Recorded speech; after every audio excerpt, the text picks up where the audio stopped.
Good morning. It's pretty early here. Early? It's pretty early here. It's twirly. Too early. A bit like a pig's tail. Get it? Twirly. This is Werewolf the Podcast, and we are on our latest episode. We're carrying on with, well, we're near the end now. I think we've got this episode and maybe one more, and then we've finished the series. Yay! I hear you say, and so do I. Please support us. It's really nice if you do, because we can do things like eat and, have a house instead of a cardboard box and all that kind of stuff, which is lovely.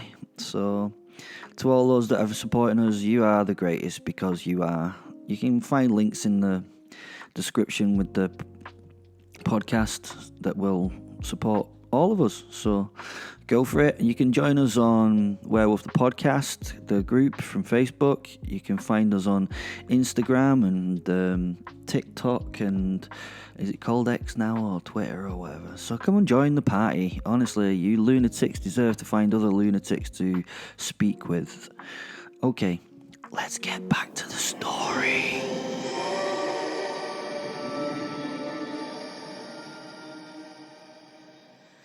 Well, sorry, we're getting close to the end of this long-running segue, this super series of sort of things, and a lot of shit has happened. I mean, a lot of shit has happened that we weren't really prepared for. I had no idea that this was, what was happening for most of it. No, seriously, I know it's difficult to believe it just spewed forth from my single-fingered typing digit. As I am this drama's chief documenter and narrator, that kind of surprises me. This story was written with no idea where it would conclude, so thanks for hanging in there and supporting us. It took the devil to find the end, but honestly, she has all the best stories, doesn't she, really? We have a host of characters and those who play them. Let's see who's in today's broadcast. Well, firstly, and I suppose most importantly, we have Wil and Fen. The man and the wolf soul. Wil's the man and Fen's the wolf soul. These two, I was going to say people, but they're not. These two things live together and wander the earth. And when they combine, they can become a wolf or a werewolf and have much mischief in doing so. Fen is the wolf soul, and after 2,000 years of being around people, he kind of realises they're not his cup of tea, but they are often his well-cooked sirloin steak, if you know what I mean. Fen and Wil are probably played by the most outstanding actor ever. I mean, I don't want to sound arrogant. No, that is not true. I will sound arrogant because I am. But it must be obvious to you out in listener land that I am a method actor, because I am really they and they are really me and those type of thingies. No? Then there is the 13th century knight, now Professor. He is immortal and straightforward. Gregory Alexander Sharp plays and imagines Simon de Montfort. Many discussions are held between us on how this story goes, and his ideas fuel the nonsense as much as my own. As a fellow writer and being much more talented than myself, his novels are excellent, well-written, fictional journeys. You can get them by following the links in the description below, just right down there. Do you want to say anything, Greg? You're very kind, Fen. Thank you very much. And yeah, links are indeed in the description. Some excellent works of fiction there, if I do say so myself. And what an honour and a privilege it's been to be part of this, and so much fun to come up with these ideas together and then to see them come to life in this way. It's just been a real thrill, and long may it continue. Many more to come, I do hope so. And thank you for having me. Then, of course, there's Lucifer. Look below. Look far, no deeper than that, right there in the very depths of hell. If I have to explain Lucifer further, then things are a little poor in the education system or just in someone's knowledge base. She is the centre of all that is happening in this story. That's what it seems like at this moment, anyway. However, we have no idea how this is going to finish, so who knows what the outcome of the story is going to be, if it ever ends. Probably Lucifer knows. Lucifer is played by D. Rich Sharp. Yes, that luscious voice is hers. Many of you mentioned the strange feeling that voice gave you, the run up and down the spine. That's the voice that the devil has, and luckily for him, Greg gets to listen to that voice as he discusses the day across the dinner table. We also have a pink, glowy robed spirit, Bosworth, and Ian's old genie. He's now a retiree who has done the thing of making a magical, majestic, non-material municipality for his pub and hotel. Yeah, that was a hell of a sentence to say. A place called Phaeton. We've been there before. We even sang karaoke there, where all the Fae are welcome. Sometimes you wanna go where every fairy knows your name. A few young people, that was the Cheers theme. Sammy and her son are here, but, well, they're no longer part of the story. They were vampiric gods trying to take over the earth and bring it back under the control of this beastly duo. They are gone now. Can the undead be dead? Can dogs? That's God backwards, isn't it? Can gods die? In this case, yup, they can.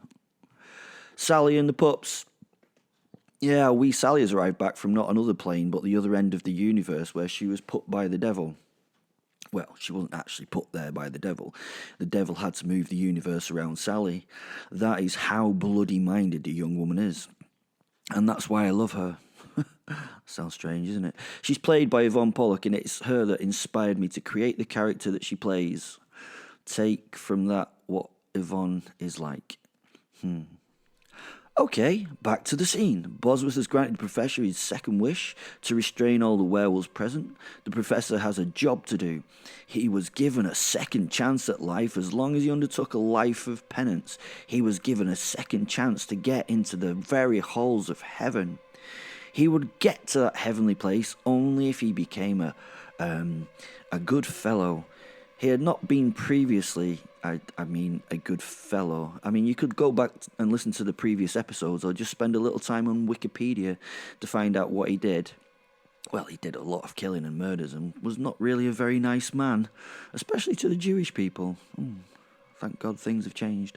Check out Simon de Montfort. He was a proper 13th century blokey bloke. He has a lot of making up to do for what he did, and that is what he is currently trying to do with our heroes.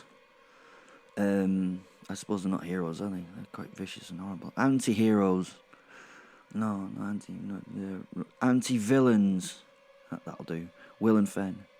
If we go back in the Wayback Machine, then the Professor has been told how to kill the werewolf by the werewolf himself. Yeah, a bit stupid, eh? Got it straight from the werewolf's mouth, as it were. Which is also the basis of how you kill the werewolf's soul. You remove the canine teeth from the host's head and crush them. Dead host, dead soul, dead, deadity, dead. Before Will told him this information, he did not know how to kill a werewolf's soul, Simon that is, and I think he would have really preferred not to know, Simon that is, as he would not have been able to make the decision he has to make now. Yeah, Simon has to make a difficult decision. It was Will's mistake. He trusted the Professor. It was the first time he trusted, and maybe it will be the last. One of those being if he actually dies, because if he actually dies, it might be his last, or he might just never trust anyone again. That's complicated, isn't it? He held the Professor as an equal. He told him all. It was a mistake. Oh, I've just thought of a sentence that really applies to this situation.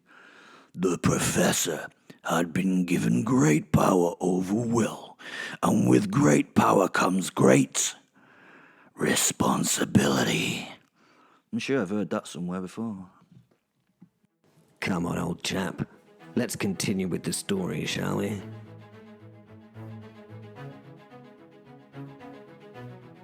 The Professor. The music had ended. The dance had stopped. The part of the story where the vampire gods existed had concluded. But unlike fairy tale logic, there was definitely no happy ending. Will's story and mine continued. Would it be a happy ending? Unlikely, to be sure. I have to do it, I'm afraid, old chap, I told the suspended man. Wil was held in the air by something. The usual magic thingies, I'm afraid. I could pretend I understand these things, but if I did, would it still be magic, or just science? I'd given Bosworth my second wish, and it was to restrain the 5 werewolves for me. Bozzy hadn't even been reticent about it. He just granted the wish. Each of the beasts, except Sally, who was already in her human form, had transformed back into their human and wolf soul duos. The human form from each pair was held in the air like Christ had been on the cross. But the crucifix in this case was invisible. Invisible crucifix. There must have been an 80s goth band called that, and if there wasn't, there bloody should have been. The gigantic wolf soul Fen had moved in front of the airborne Wil. He would make me walk through him to get to my, now sadly in a way, victim. I could walk through him, I knew, but it seemed wildly inappropriate to do so. He was a ghostly type of thing. He couldn't harm me. Well, I suppose that's not entirely true. He couldn't hurt me physically. I hesitated in front of him. I had a job to do, but the task would not be tasteful to my palate, no matter what I did. So showing those about to die respect was important to me. Hey, I'm still determining what the bloody plan is here, Simon. This don't look like it's going to be a good fill like the laddie there. What are you up to for goodness sake? Asked Bozzy, who stood by my left shoulder. I have to take the werewolves out of the game. I've been sent an order from God. Gabriel delivered it, not 2 days since. I took a roll from my belt pouch, opened it, and gave it to the genie. After reading the parchment briefly, he seemed confused. I don't think this really explains why you need to kill Wil, Simon. It means I have no choice. It's my way to get into heaven, I told him. The genie scratched his invisible head with an invisible hand, and then looked at both sides of the parchment. I know you're an intelligent bloke and everything, but looking at this, I still don't get it, Simon. It's the only way I can be absolved of all my sins, I replied. Okay, but why does the fact that you have to follow this cheesecake recipe have anything to do with killing Wil, like? Okay, sorry, not the correct scroll, I said, a bit embarrassed about my mistake.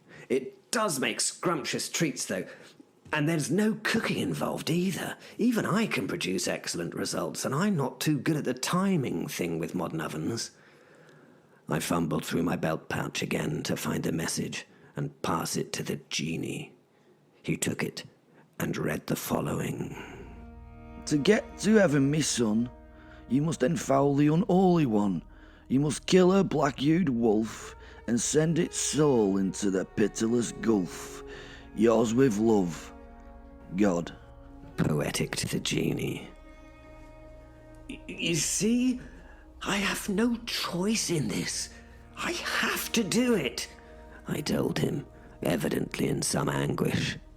Don't get me wrong, I don't want to do it. I've somewhat taken a shine to Wil and Fen, old boy. There are few people I can consider friends, but, well, I thought we had a chance.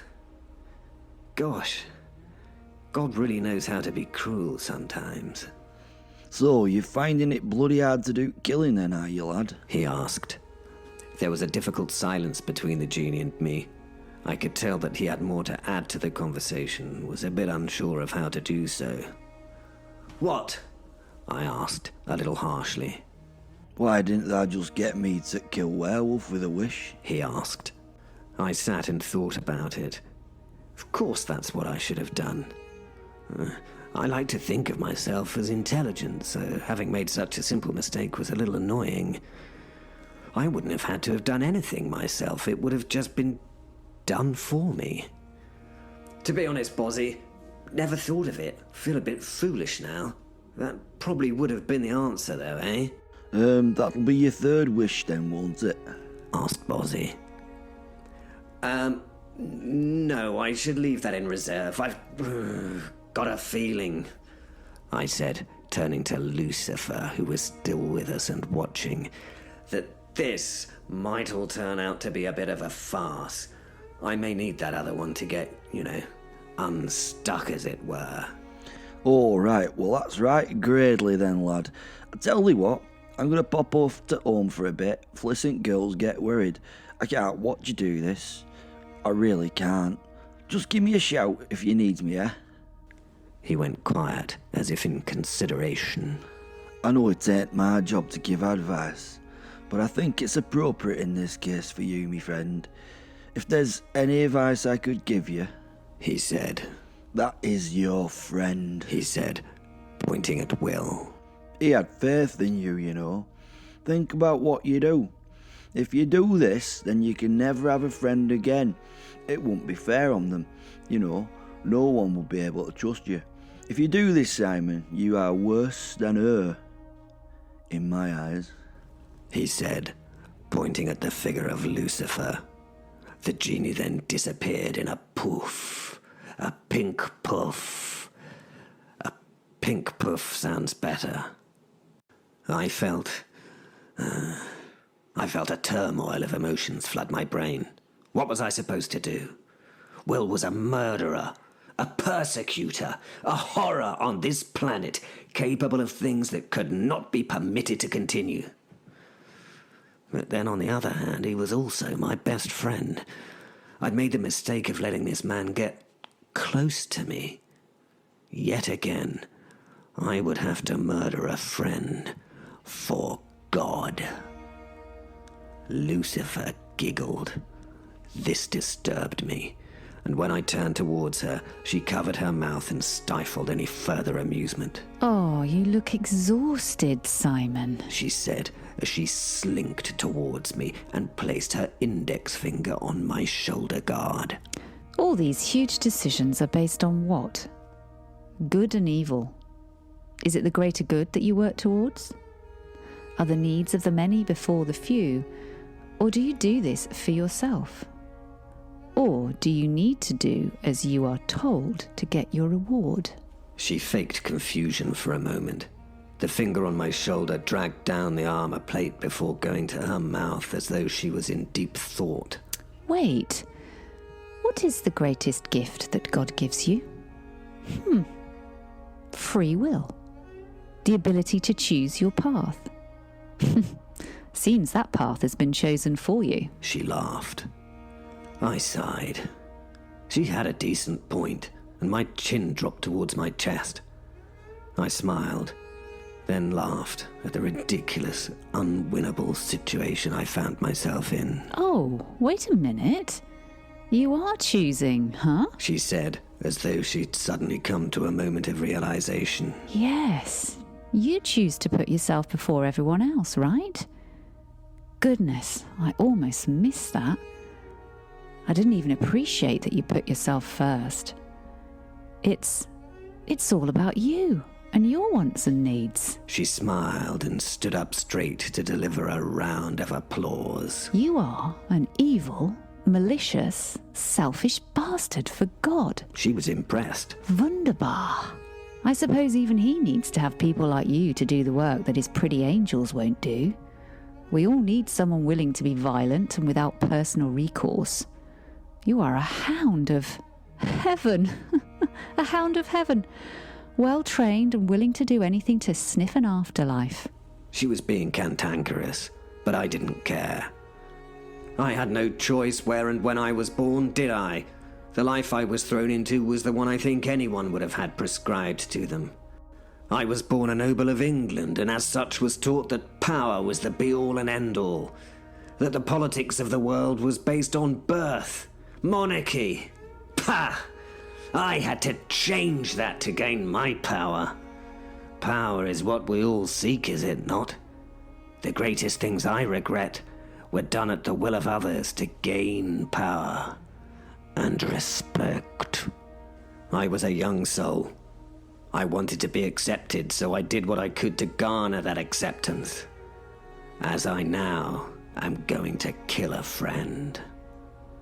It will not be my first cold-blooded killing of a friend by these guilty hands. For some reason, I raised my palms for her to look at. It's unlikely that this will be the last. I'll kill my friend to gain my earned liberty in heaven. I turned to Fen, ignoring the woman now. Why was she always here anyway? Why was she always trying to bother me? Fen, old chap, I'm afraid there's nothing you can do to help Wil now. Why was I trying to be reassuring to him? I know that you can't stop me in any way from getting to him. I'm sorry that it has to be done, but you've committed horrific acts of violence, torture, and murder alongside your human porn, I told him, trying to justify my actions. You have been judged and condemned by those with the unequivocal power so to do. If it was not me that did this thing, then another would soon take my place. Your destiny is to die and fade from this earth. I am truly sorry. I couldn't hold eye contact with the wolf soul. Although he wasn't quite solid physically, his eyes were like amber fires, burning from the base of somewhere far darker than I had ever been. Before you go much further, Professor, you have to hear my side of the story. I don't bloody care anymore about your side, Fen! I yelled. I don't need to know your side. I must just be happy with my loyalty to God. What he says goes. I have my orders, and I must carry them out as a soldier. I walked through the wolf soul towards Wil, who was held in the air. He was frozen in time. His eyes didn't move. He did not blink, and he was utterly trapped. Inside, I hoped that this would make the next few moments easier. I could look upon him as an object, not a person with his own inherent value. Not as my friend. Having said that, this was going to be difficult on a physical level. I didn't have the correct tools to do the job, but I would try to pull the teeth with the effort of my own bare hands. If not, then I would have to break them out with my dagger and use it as a chisel. Lucifer suddenly appeared beside me, and I was momentarily shocked by her proximity. She held in her manicured mitt a pair of what I assumed to be medical pliers. Would not want to see the wolf suffer too much, would we? Something was odd about this. Why was she even getting involved at this level? Would she not want to see me struggle and Wil be in pain from what was going to happen? Fen's voice rose in my head. Does it not make you think that there is something more to her presence than just voyeurism? He asked. Aye. Think before you do this, Simon. Think out on it. You'll regret this day more than many that have passed if you don't. Understand what is happening. Fen opined. Oh, ignore him, Simon, and get on with it. I just want it to be over with. I've other things than this waiting for my attention, you know. Pliers equals quicker work. Come on. She seems a little bit pushy, does she not, Simon? Why would she be so pushy? There has to be a lot more to this, said the wolf. I shook my head to clear it of the confusion. I had the message from God, and that was what I was going to do. I reached up to Wil's unmoving mouth and opened his lips to reveal larger than normal canines. I had to slightly force his jaws apart to get my pliers into a position to hold the tooth. I set myself to do this. I closed my eyes as if that would help me do this thing. It took all of my willpower to comprehend what I was about to undertake, never mind actually do it. Out of the corner of my eye, I saw Lucifer's face. It was transformed, ugly and inhuman. Avarice briefly flashed across those once beautiful features.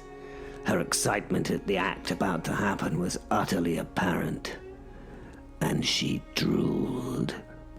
Go on, do it, go on. She was almost chanting. Still holding the tooth tight in the pliers' jaws, I turned to look at the wolf's soul. His head was down, and his eyes were closed. The fire had gone from those normally amber-burning pits. It almost seemed to be accepting the situation and its outcome.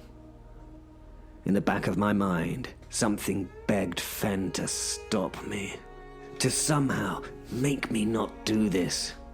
It was a little something that had not bothered me for an awfully long time.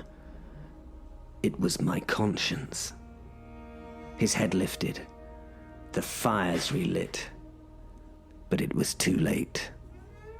I pulled. The tooth was stuck fast, so I had to unceremonially jerk it back and forth to remove it. As I yanked, the gums split, as did Will's bottom lip, although no blood flowed. Lucifer was now too close to me. She was in my personal space and had utter glee on her once more beautiful countenance. She was so excited. She was shaking physically. Why? Why did this matter so much to her? I paused and looked deep into her eyes and was met by all the hurt in the world.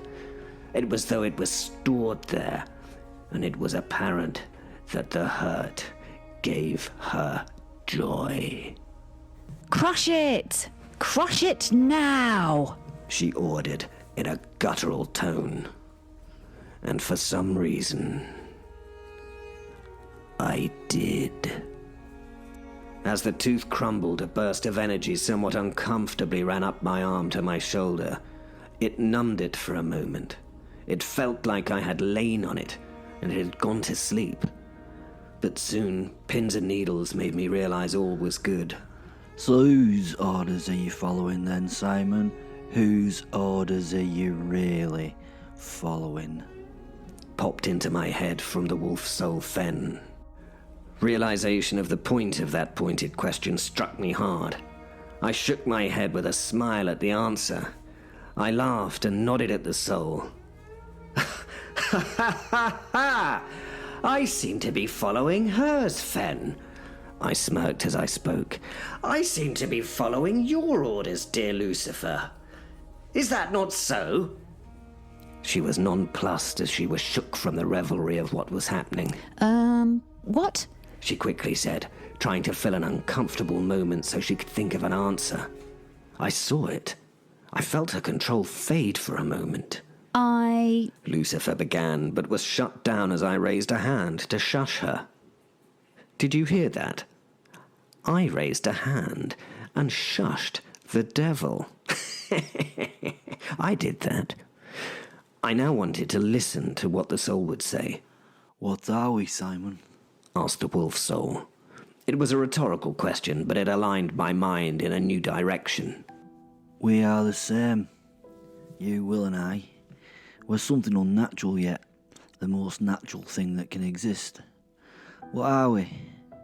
We're predators of sorts, especially on the human psyche. We survive off the lives and deaths of others, and that is a very natural thing. He paused. Have you considered that you're not a normal entity? Are you a normal entity? What are you asked to do every day? You're asked to do what is necessary, whatever is necessary, to defend those that him up there, thinks need protection. The rare, the lonely, and the lost. He asks you to stop the persecution of others, yet you, and you alone, are allowed to persecute in order to do so. Do you not find that funny? That he allows you to do the very thing he expects you to stop? You're just a means to an end. Do you ever think you will do enough to be forgiven and given the keys to the gates of heaven? Or do you think that this may be, your never-ending task? How can a persecutor ever enter heaven? Wil and I are not natural. We again we're predators taking joy in our work. He waited for a moment while I took this in. We know we enjoy our work, and that, my friend, is the main difference between you and us. I don't think you realise how much you enjoy your work. You think you only suffer through the things you do to get the job done, to get to the point of forgiveness, yet all you do is build a greater reserve of sins through your actions. You can never be forgiven. You might think you do not enjoy what you do, but I'm afraid you do. You're a killer, you're a predator, and you like it. No more than that. More than that. You love it. You were born for it. I've seen you on battlefield. You're only truly alive when in the thick of it or when you've broken an enemy's will. We are the same. I placed a gauntleted finger on her lips. "Let him speak," I ordered Beelzebub. Why do you think she's doing this? Fen asked. Lucifer pulled away from my hand and started to talk. "Nope, it's not your turn, my dear," I said to the somewhat nonplussed Satan. I laughed. "Because we're both friends and allies, and she cannot control us. She sees something she cannot ever have. Someone who knows and understands her and her life." The soul nodded. "Oh, fuck!" I yelled as I turned to the horizon, throwing the pliers as far away as possible. "Oh, fuck!" I raged. I'd been played by her. I'd been played all along. I stared at her now, with the closest thing I had for hate for anyone. I just stood shaking my head at her as the beast inside settled. She couldn't use us, so she wanted us to destroy each other. A fight to the death in which one of us would die and the other would find it impossible to live with themselves. The wolf soul turned its majestic head towards the silent woman. She was smiling. She was smiling, damn her. I felt exhausted. I felt like a fool, but I had to ask her the obvious question. "Was it you, Lucy? Was it you that directed this entire farce?" I asked wearily. Would you believe me if I said it was not? Would you believe me if I said it was? She smiled and shrugged. I am the eternally damned liar. Does the truth exist to me? I shrugged. Yes, it does. But it has so many possible versions. So many beautiful and possible outcomes. Such a wonderful conundrum to play with. Did I manufacture this for fun? To mess with you and your boss? Did I? Only you can guess. And that is just it. It is a guess. And for me to know, and for you to find out. She blew me a kiss and dissolved into a dissipating black smoke which was soon lost on the light winds. I fell to my knees. I still had no answer but to take Wil's other tooth, to crush it, and send him and Fen to, well, wherever they would go would be wrong. "Bosworth!" I yelled with all my essence. "Bosworth!" The purple flowing robe suddenly arrived.